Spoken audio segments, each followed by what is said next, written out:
चालू राहू द्या. काय सांगाल? उमेदवारी जाहीर झालेली आहे 7 नंबर मधून तुम्हाला सौरव कुशलकर यांच्या विरोधात उमेदवारी दिली, काय सांगाल? मी माझ्या महायुतीच्या सर्व नेत्यांचे आभार मानतो. आदरणीय मुख्यमंत्री देवेंद्र फडणवीसजी, उपमुख्यमंत्री एकनाथ शिंदेजी, आमचे मुंबईचे अध्यक्ष अमित साटमजी, आमच्या सर्व नेत्यांनी मला या ठिकाणी उमेदवारी दिली. मी त्यांचे सर्वात प्रथम मी आभार मानतो.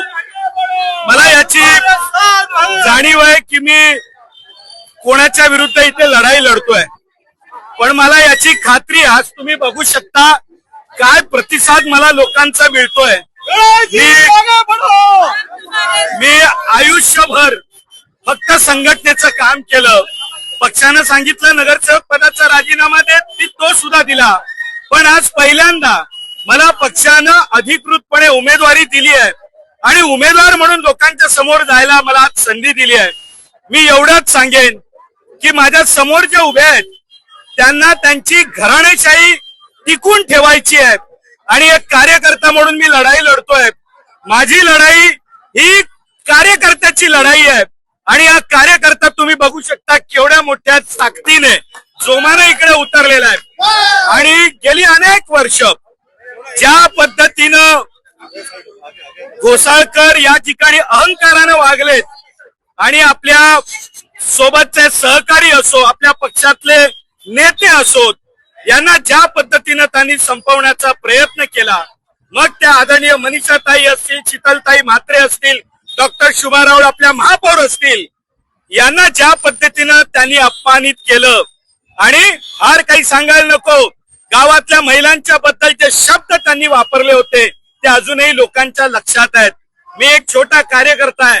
गेली अनेक वर्ष काम करता करता पक्षाला वाटलं की मी उमेदवार होऊ शकतो, म्हणून मला आग्रहानं नेतृत्वाने या ठिकाणी पाठवलंय आणि मी या गावकऱ्यांचे इथले आभार मानतो की त्यांनी मोठ्या मनानं मला स्वीकारलंय. आज मला खूप मोठी संधी दिली आहे, याबद्दल मी नेतृत्वाचे आभार मानतो आणि मी असं काम करून दाखवेन जे मी माझ्या परिसरात केलंय की कुठूनही दहिसरचा माणूस मुंबईत गेला तर त्याला अभिमान वाटेल. या पद्धतीचं मी सभागृहातही काम करेन आणि याही परिसरात काम करेन. बोला जय जय श्रीराम. घोसाळकर यांना उमेदवारी देणार होते, मात्र ऐनवेळी उमेदवार बदलण्यात आलेला आहे, काय सांगाल? बघा, कोणाला उमेदवारी द्यायची न द्यायची हा त्यांचा विषय आहे, पण मला एका गोष्टीची जाणीव आहे की नेहमी काहीतरी पॉझिटिव्ह घडत असतं.